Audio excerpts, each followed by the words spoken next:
Bonjour, bonsoir, chers Congolais, Bissikanyo Sobozali Kokutana, Eza Yabino, Stanin Denge Bolanda Kangai.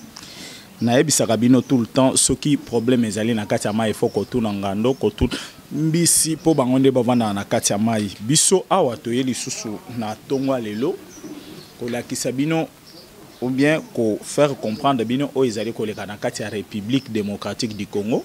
Ba Congolais nyonso bazali na pasi na motema, ba Congolais nyonso baza koyoka lolenge peut-être nga nazali koyoka te na ebité parce que na lobaka tout le temps tolinga mboko yo tozala na bolingo mboka ba Congolais belé ba comprendre te ba musu ba monaka comme si to sala ka comédie parce que tolinga ka comédie ou bien ba musu ba monaka comme si tozo sala makambo moko boye omoni mutu aza capable même ya kovanda atali émission boye au moins bande osala ba commentaire ya oyezo sepelisa mais je ne sais pas ceux qui bato mususu ba comprendre oni mususu alobia bino baluba bozolo ba comme si bozoli ambwa oui on accepte le tout mais sauf le Congo toko CDT toko linga bato babando sakana na mboka na biso te.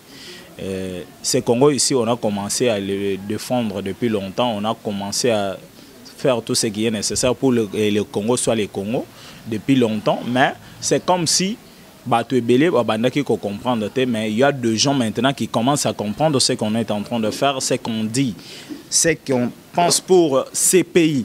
Il y a des gens, ceux qui au Tali, Oyo Bazali Koloba, Makambo Yamabe.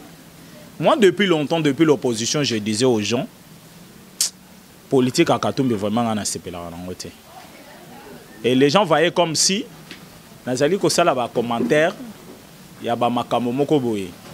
Mais aujourd'hui ils ont vite compris que o biso to baka eza vrai parce que Katumbi aza mutu moko boye za na ba politique ya ba deux poids deux mesures. Donc azota la ba intérêt nae akoki ko somba bino ko sala nyonso tala amema biloko na même na football, mais on n'arrive pas à comprendre s'il y a des Congolais qui comprennent aussi les choses comme moi. Moi, il y a des gens que je disais que non. Katumbi peut-être à côté qu'elle a changé son comportement na été. Katumbi à cause de la kakalolenge bino bozo mona ewana. Et yangwana nazali koloba que bisonyon so tozali ba Congolais, bisonyon so tozala même morale, bisonyon so to bundela mboka na biso to tika biloko koloba ba biloko moko boye ezanga tina. Ko sala ba commentaire moko boye ezanga tina parce que soki bisonyon so tozali ko bundela ko moko tala que au monde bien que ba Congolais bazali manipuler na yebisa bino tout le temps que ba étranger na bazali kozwa ba Congolais ko tia sima na bango po ba mona moyen ya ko manipuler Congo bien. Tala lelo Daniel Safo, ce qui arrive à Daniel Safo. Daniel Safo est arrêté. Que je commence d'abord avec Moukeba. Et depuis Moukeba est arrêté, il n'y a aucune intervention. Les gens n'arrivent pas à se présenter pour n'akoye bagé ni nezali koleke la Moukeba. Mais bateau Moukeba ya bandaki ko défendre. Bateau Moukeba ya bandaki ko sala n'importe quoi pour bango ba comprendre que azana kana bango. Ils ont fait quoi pour Moukeba? Jusqu'aujourd'hui, Moukeba ya zali ko vanda na boloko. Bango bazali ko kipete bazali ko s'intéresser na ba diplomatie na bango po bazwa bokonzi bango bazana ngo posa. Ils n'ont pas besoin de gens mais ils ont besoin du pouvoir. C'est ça si vous regardez bien des naissances on biso tozali ko lobela. Et ce qui botali lisusu bokomona bien que Salomon Iskade là lelo makele les sœurs Salomon Isili. Lelo makele les sœurs Salomon Isili, makele les ali lisusu. Daniel Safo Muntozo le bela Daniel Safo azalité. Il y a un azali ko yebisa bino bomona bien que politique ezali ko kenemabe. Je vous ai toujours dit dans ces pays que non, mon doit mettre Katanga à terre, mon doit mettre Katanga à genoux, c'est Moïse Katumbi. Mon doit azoko tisa désordre na kati ya Katanga, batu bakufa na kati ya Katanga, c'est Pierre Numbi. John Numbi plutôt. C'est John Numbi. Les deux gens là, Bazolinga Bazo Katanga, et ce que moi je regrette chez John Numbi, il est congolais, mais je ne sais pas, est-ce qu'il est réellement congolais? Parce que quand les gens là, milice, mettre Katanga peut-être en insécurité, les gens qu'on est en train de tuer à Katanga là sont des Congolais, sont tes frères comme toi, et tu dis aux gens qu'il fallait terminer les balouba, vous savez comment? Non, pas jusque là, s'il vous plaît. Pas jusque là. Et quand vous avez des ambitions peut-être d'être président, vous allez diriger un Congo sans Kasaï. Et vous allez diriger un Congo sans les Kassaïens. C'est ça ce que moi je demande. Et dans votre gouvernement, tu ne dois plus travailler avec des Kassaïens. Ça ne sera pas un gouvernement. Parce qu'il faut que le gouvernement ils allaient représenter dans la couche, dans le niveau, dans la province plutôt. Mais yo maintenant, ozo linga Kassaïen, ozo tenir ba propos à bongo. Mais ozo le baki, ozo bunda, ok déjà musika na bitumana pour comme chef de l'État. Ça fait mal, ça fait très mal. Na yangwana tozali kolobake ba congolais tous à la vigilance to comprendre makambo ezali koleka na kati ya mboka na biso to mona que le Congo est notre pays, le Congo est mon pays, le Congo est ton pays, le Congo est le pays de l'autre. Ne faut pas faire de commentaires là, il n'y a pas à faire des commentaires. Si vous n'avez pas quelque chose à dire, tu n'as pas quelque chose à dire, tu peux te taire et laisser c'est là qui ont quelque chose à dire, parler aux autres pour quand même comprendre ce qui se passe au Congo. Si vous n'êtes pas congolais, c'est par là que vous pouvez faire des commentaires que vous faites. Mais si vous êtes congolais, vous allez qu'à te taire. Tu dois qu'à te taire, mais tu dois prendre peut-être les mal qu'on a parlé, nous appeler par le numéro, nous dire que non, cher frère, tu as la place où le baki bien te, place où il faut le baboyer, au moins ou bien à idée nangai na senga ceux qui peut-être encore répondre place on a atteint la mission sous le baboyer et zandenga yo le baguanate. Mais commencer à injurier, commencer à faire des commentaires qui n'ont pas de sens et ce n'est pas du tout bénéfique. Ce que nous allons maintenant vous dire dans minute où ezali kaka que les lots Daniel Safo Azakoui, Daniel Safo est en train de souffrir. Attends, je vais vous expliquer quelque chose, mais avant d'expliquer Bino Elo Kwana, Boyo Kanano audio ya Daniel Safo yo, Boyo Kangonano, Boyo Kangonano, Boyo Kangonano, et après on va continuer. On va continuer. Oui, pas ici. On va continuer. Et merci beaucoup, c'est ça. Je savais.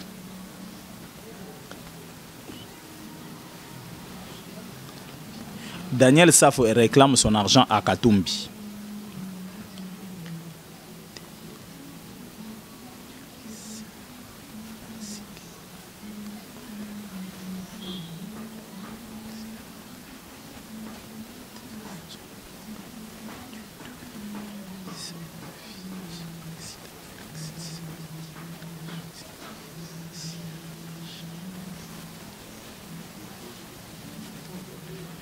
Je vais vous dire quelque chose.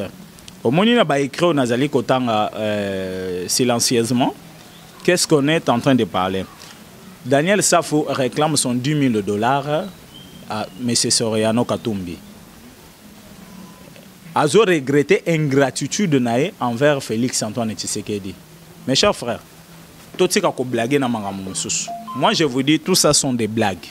Et ça pas blague pour Nanine. Parce que Daniel Safo, quand tu le faisais, tout ce qu'il faisait là, il ne savait pas qu'il est ingrat envers le chef de l'État. C'est l'ingratitude. Ce qu'il faisait là, c'était l'ingratitude. Parce que s'il savait mieux qu'à toute fois qu'on l'arrêtait, c'est Félix qui faisait sortir l'argent, aujourd'hui chef de l'État, pour bâtir Kakaé, c'était le chef de l'État aujourd'hui. À l'époque, président, il y a eu de pèse. Il n'allait pas agir ainsi. Il peut être opposant, oui, quelqu'un peut s'opposer, ça c'est tout à fait normal. Mais il n'allait pas déborder jusque-là. Il est allé même jusqu'au-delà de ce qu'il peut parler. Dans tout ceci, je me suis dit, qui dit vrai et qui dit faux? Est-ce que c'est Daniel Safo qui est en train de diriger, regretter de ce qu'il avait parlé? S'il regrette de ce qu'il avait parlé. Mais, avant de parler tout ce qu'il parlait, c'est pour cela que je dis qu'avant de parler, il faut mettre d'abord un verre d'eau dans ta bouche. Moi, je dis ça, c'est de la politique. Moi, mes analyses à moi, on a des politique. Parce que Daniel Azamouana Moukete.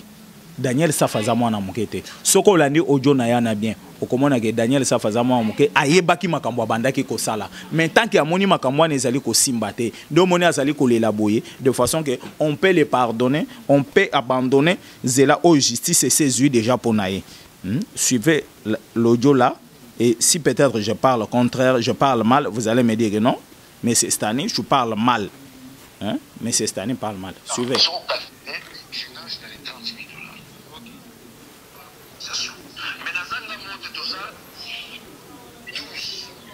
Écoutez, je recommande. Je nage dans les 30 000 dollars. Ok. Ou la cotisation. Mais dans un monte tout ça, 12. Ok. L'état machine 12, 30 000, 30 000. On dirait 5 ans. Mais dans un problème. La signe bon à tout l'été. Mon idée n'a jamais eu problème. Je te parle, mais si la poitrine. Attends la confiance, je peux faire information. Tout le monde va payer 100 000 dollars. Ok. Tout le monde va payer 2 000 dollars. Tout le monde va payer 3 000 dollars. C'est fini jusqu'aujourd'hui. Je donne une information vraie, je n'ai aucun intérêt de mentir. Malgré ma cotisation, au salaire, ma coquette, vous commettez un état pour la télé. Voilà, 1000 dollars, vous n'êtes pas naïe qui vous avez présenté 1000. Présente il dit 2000, présente il dit 3000. C'est assez stoppé là jusqu'aujourd'hui. Et de la même manière, ok. Moi je demande la cotisation en Gaï. Ça n'a de plus que 10 000. Mais non, dans mon côté, dans un contact dans mon côté. Ça je vous assure. Quelques députés peut-être. Même le secrétaire général à parti, Kabenganga, Daniel, je me débrouille seul. Je te dis seul. Même temps, il y a eu des personnes qui ont été pour Kabila.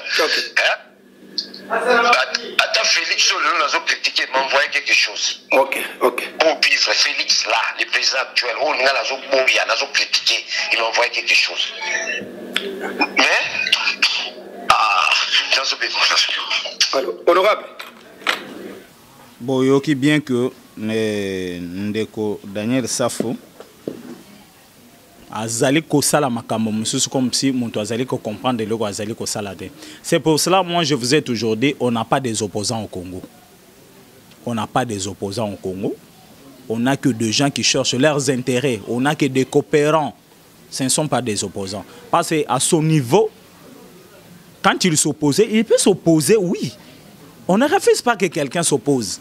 Mais un s'opposer, il faut azala quand même na ba objectif ou bien azala na ba raison azali ko s'opposer.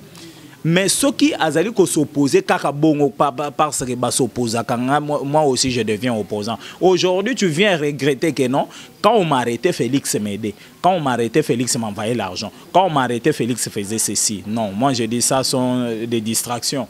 Ça sont des distractions. Ça, vous êtes en train de distraire les gens.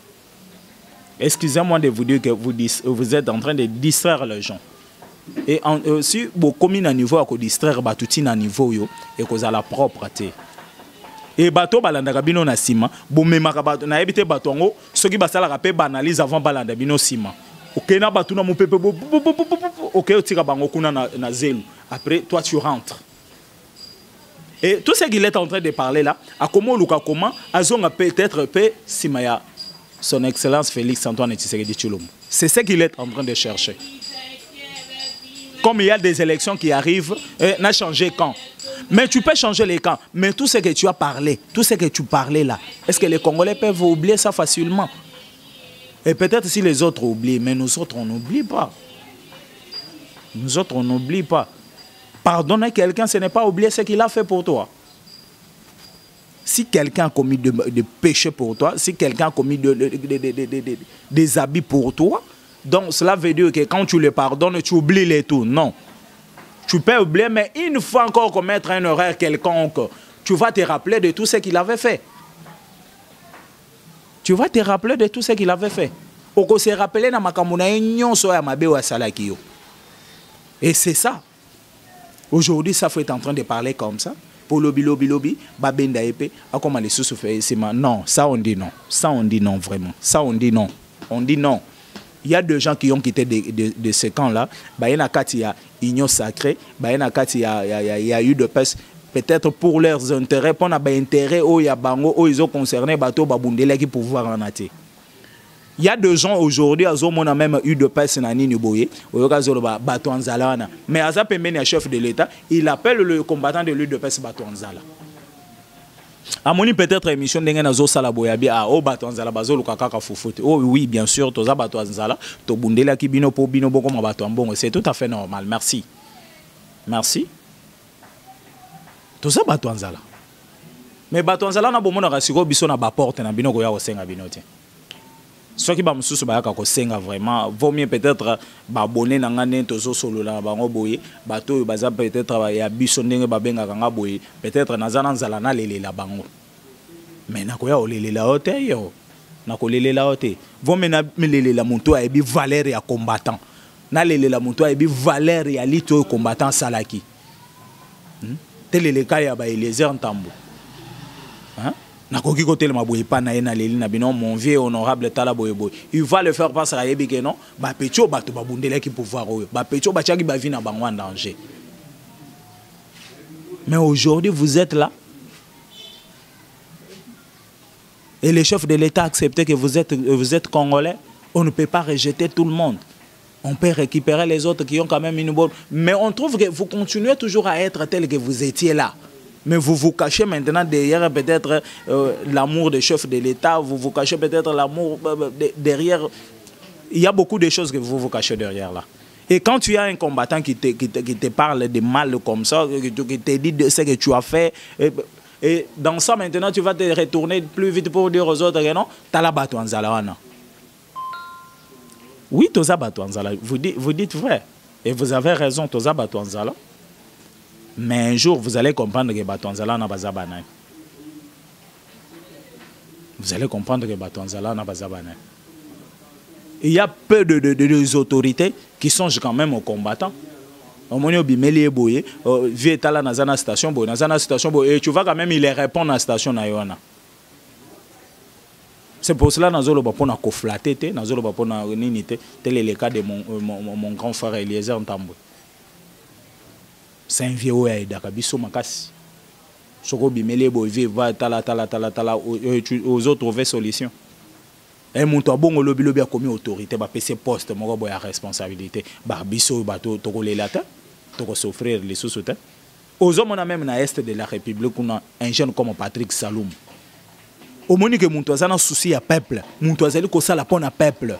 Et c'était que pour voter à comment? Non, Patrick a déjà de l'argent. Il a l'argent avec lui. Tout ce qu'il fait là, il le fait avec son argent. Asso Sala na aide à mon tout. Asso Sala on a mbongo nae. Patrick Saloum est en train de faire ça avec son argent. Et vous allez me dire quoi? Vous allez me dire que non, le chef de l'État a pris l'argent, il a donné à Patrick Saloum pour faire ça. Non, Patrick fait ça avec son argent. C'est ça des hommes pareils qu'on cherche au Congo.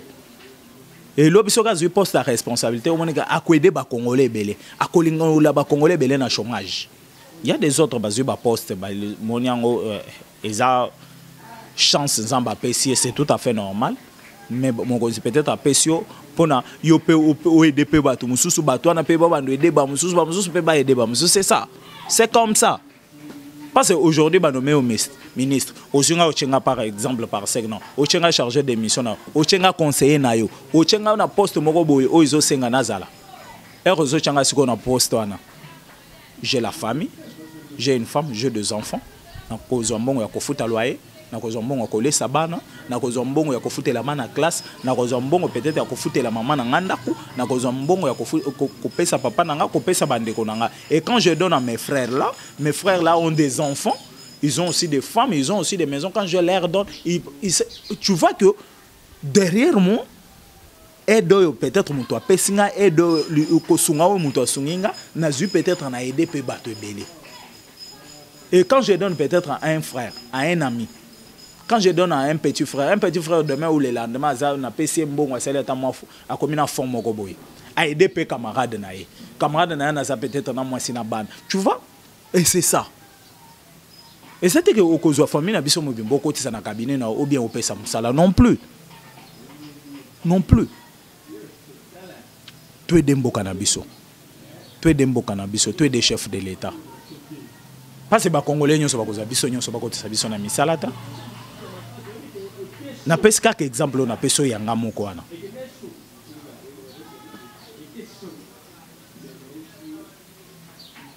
Maman n'a pas foutu la ndako, maman n'a foutu la ndako. J'ai mes petits frères, j'ai mes petites sœurs. Des fois, zangi boy ayemba ngwe pananga. Nazana moi $10, moi $20. Les lots qui n'a peut-être na musala na za capable de obimisa ta moi 200, 300, $400, $500 ko pesa e. Abandata faire moko boy. Lobi a faire en école, a eu peut-être 2-3 personnes engagées à faire na yewana.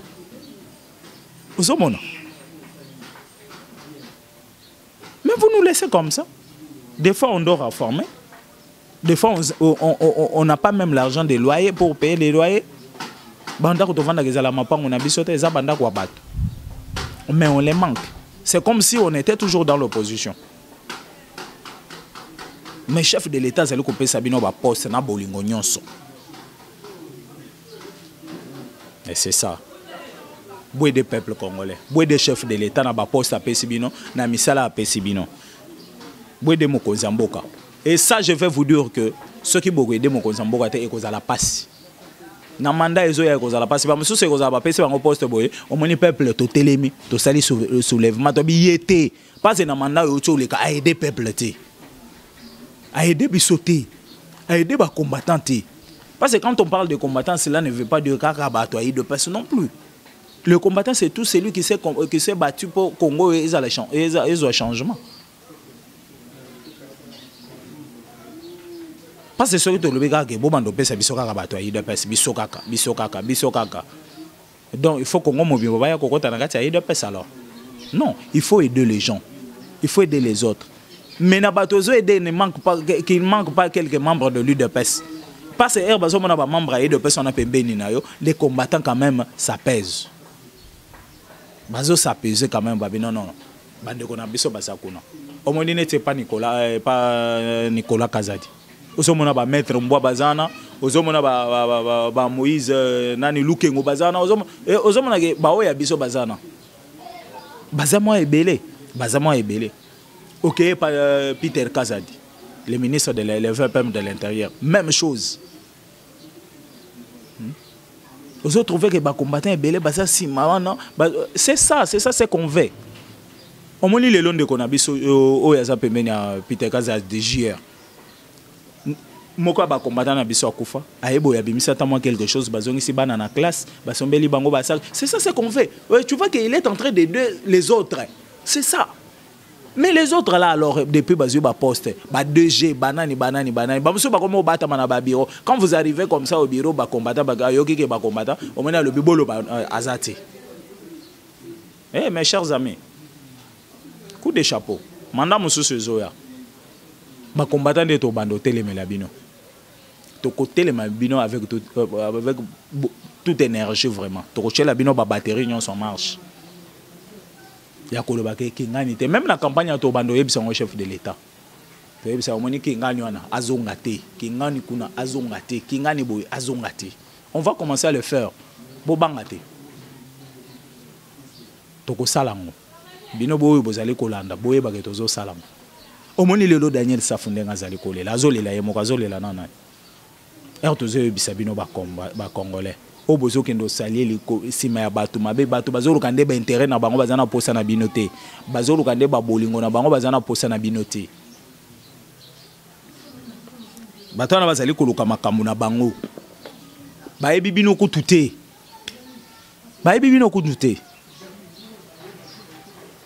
yana biso tozali kosenga na bao nyonso bazali komona bozala na bazali koyoka makambo yo bozwa maele Baoui batikali bozwa maele.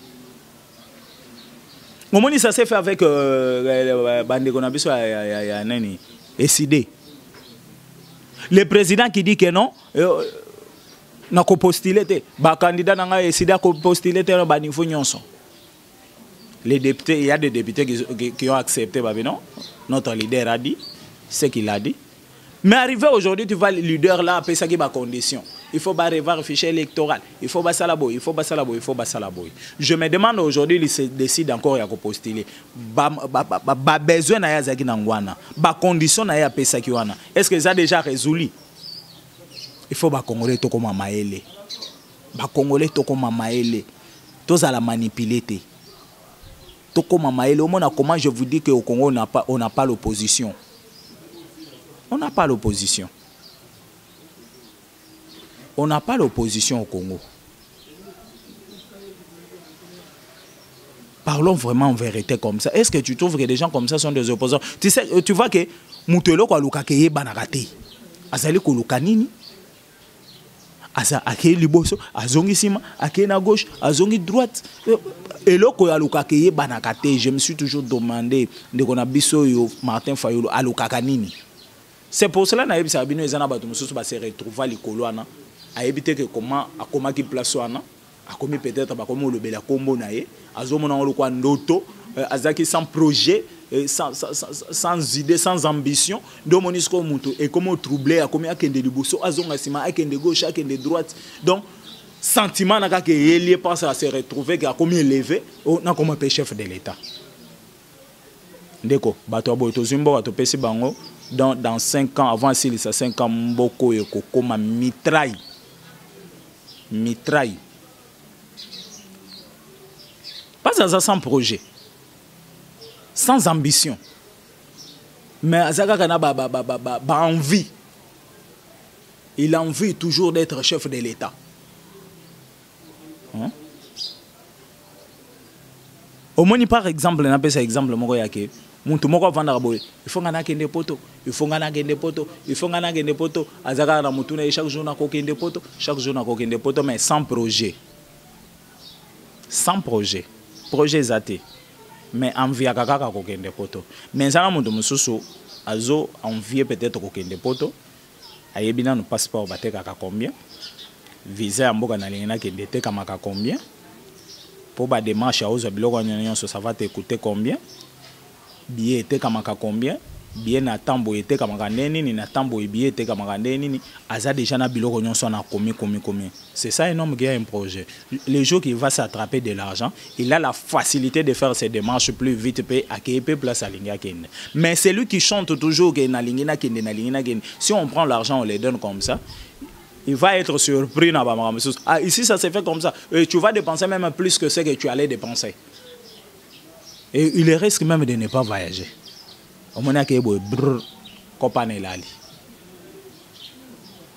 C'est ça. Ezande bongo. Ezande bongo. Donc moni bande kwa na bazali ko vivre ne bongo bande kwa na bozo benga ba opposant. Ba koti boy na opposition. Er ba moni kaka peut-être monto bazali na opposition, il devient chef de l'État. Bango tout bazi goût ya kokoma ba chef de l'État. Bango tout babandi ko combattre peut-être kozala bango nyonso ba komi convier kozala ba chef de l'État. Ça fait mal hein? Ça fait très mal. Yangwana to kosenga na bino nyonso ba congolais bolandi audio ya Daniel Safu makambo zebele na kati ya audio na kati kaka de façon que to continuer vraiment musika te boyo kae bien bo analyser ba we ba kozala nango posa kaka nena yebisa bino bo benga ngana ko tindela bino bolanda bo analyser bo mona vraiment que les opposants oyo bozo benga ba opposants bozali ko soutenir bozwa maele likolo ya bato oyo bozala maele bato bazana bolingo ya mboka te baza pas avoir l'amour du pays, il faut avoir d'abord l'amour des gens qui habitent ce pays là. C'est ça les pays. C'est ça d'abord les pays. Les gens qui habitent d'abord. Et toi tu n'as pas l'amour de ces gens là. Et comment tu vas aimer les pays? Comment tu vas aimer les pays? Et ça n'est pas dans lobby par exemple que nalinga Zambie mingi nalinga. Il faut que j'aime quand même le peuple zambien. Ceux qui n'ont aimé le peuple zambien, mais moi je n'aime pas le peuple zambien. C'est quoi na Zambie mingi na ndenge nini? Na kolinga au Rwanda mingi na ndenge nini? Tant que je n'aime pas le peuple rwandais. Oh mokombo kadabiso ezali kokufa na landi katumbi na nini moko na tamboli partout na zali ko tambola na moni ba congolais souffrance ezali mingi papa. Tika biloko zali kolobana. Tika biloko souffrance ezali mingi partout na tamboli na zali ko tambola. Papa. Souffrance oyo tikeli bato na katanga yozo comprendre ngote. Souffrance oyo tiki na katanga o comprenant ngote. Si peut-être les Katangais seraient saisis, ils ont ba minéraux, ba mino ezawana. Si ce n'était pas peut-être ba mino no ebi que Katanga elinga ezala na niveau ni. Yo tiki Katanga désert non? Et alors, bazo les pays bapé sur province au kiko gérant au tiki province des airs bazo siko au pays bapé ça yo. Mon cher, soyons quand même sérieux, non? Soyons quand même sérieux. Soyons quand même sérieux. On n'a pas dit que Félix Tshisekedi restera éternellement au pouvoir, non. Azam tout lobby peut-être comme on a surprendre bino après mandat na yo non? Na tiki nanga. Vous avez les ambitions d'être président, préparez-vous, mais nous allons mettre d'abord le Congo sur les rails. Et au Congo na rail ndé totikeli bino siko Congo bobando diriger. Po bobando tambola na chemin auto sali na nzela auto sali libino. C'est ça, mon numéro c'est plus de 143 82 75 76 085. Je dis bien plus de 143 82 75 76 085.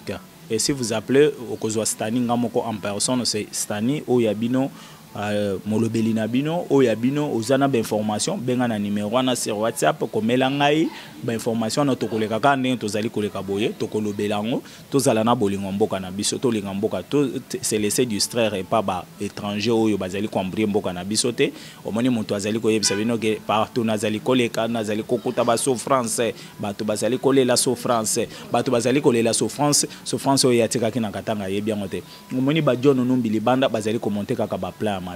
On se demande dans tout ça, les Anini et pas les Congolais, tous quand même monter malamu ya mboka na biso, tous à la uni, tous bongisa mboka na biso, tous tika koyoka biyoka yoka ya ba étranger, ba toyo, bazali koyoka te, yangana na pona lelo vraiment, nga ya bino stani nazali ko sukela wa, nazali ko yebisa bino na mikolo ezali ko mukolo ezali ko ya mukolo alobi, tokuta na lisusu kaka na bangonga boye. Pour na kopesa bino lisusu d'information ya oyo ezali kolekela na kati ya Congo oyo toyela ki tongo alelo plus vite ezali kolakisa bino ke bozala très vigilant sima ya ba opposant eza ya bino stani ndenge na yebisa bino chaque jour. Mon numéro c'est plus de 143 82 75 76 085 bobenga na numéro yo bomeka ko aider biso ozomona tokomo banda ba émission ya moko mbutu ba caméra mbutu ba micro. Depuis que vous allez bino vraiment aider biso bino union so benga biso tout le temps. Quand il y a un problème il y a émission non papa tolanda ki yo émission no lobaki boyo lobaki bien mais biloko ezali ko sala ke to loba bien yango yo ezali ko kufa biso bobongisela biso vraiment bobongisa biso tozana makoki te po so tozali na makoki to linga to senga te.